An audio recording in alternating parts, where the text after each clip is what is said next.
This is the domestic report from Accolade News. We're starting with a focus on politics.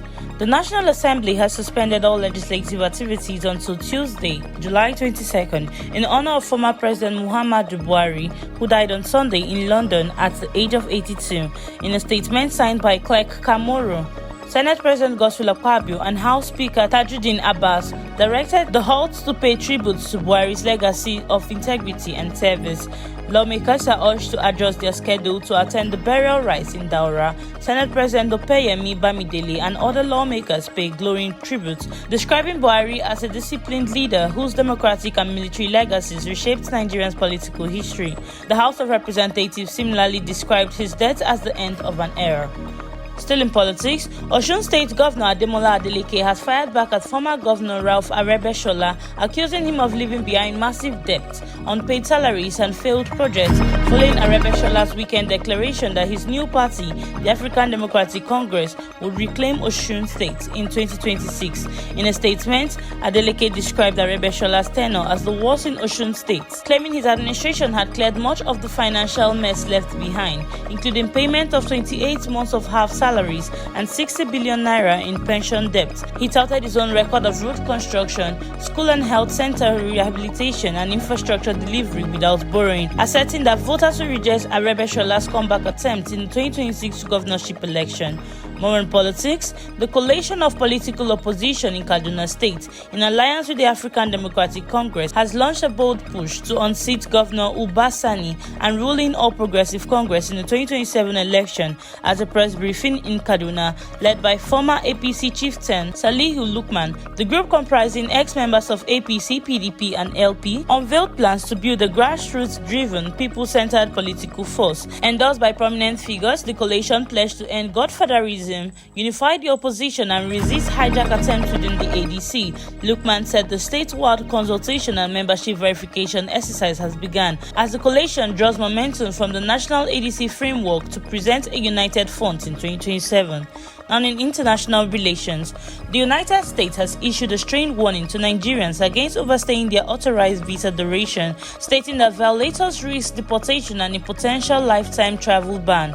This development follows a series of new immigration restrictions under President Donald Trump's administration, including a $250 integrity fee and tighter vetting process.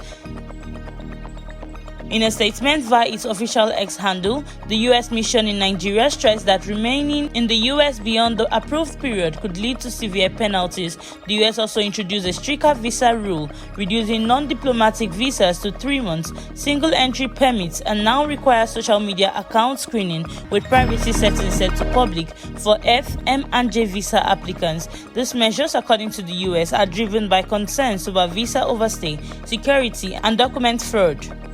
Now, in infrastructure, Alhaji Aliko Dangote has applied to establish a deep seaport in Olokola, Ogun State, near his fertilizer and oil refinery plants to ease exports and power his industry expansion. The Atlantic Seaport, described by Dangote as potentially the biggest and deepest port in Nigeria, will connect his logistics operations and rival existing ports, including the Lekki Deep Seaport. The move marks a return to the Olokola site, where a prior project was shelved due to disputes with local authorities, now resolved. Dangote also plans to export liquefied natural gas from Lagos via a new pipeline from the Niger Delta in a bid to surpass the output of Nigeria LNG Limited, the current top LNG exporter in Africa. Now in energy, petroleum marketers across Nigeria have announced a downward review in petrol prices effective Tuesday, July 16th, following Dangote's refinery reduction of its ex-depot price from 840 naira to 820 naira per litre, according to Abubakar Magandi, National President of the Independent Petroleum Marketers Association of Nigeria. Members in Abuja and North Central region will now sell petrol between 900 and 920 naira per litre, down from 905 to 945 naira per litre, while prices in other regions may range from 860 naira to 890 naira. The price adjustments, which coincides with a nationwide public holiday to honor the late President Muhammadu Buhari, comes amid falling global crude oil prices and is seen as a positive outcome of downstream deregulation. Now in crime, fresh unrest has erupted in Yakoyo, Ifo local government area of Ogun State as residents and leaders under the Yakoyo Community Development Committee accuse a former CDC member of aiding land grabbers attempting to forcefully take over community land despite an ongoing court case. In an open letter to the Inspector General of Police Kayode Abetukun and Ogun State Commissioner of Police Lanre Ogunloro, the committee cited repeated invasions, including an armed attack that left residents injured.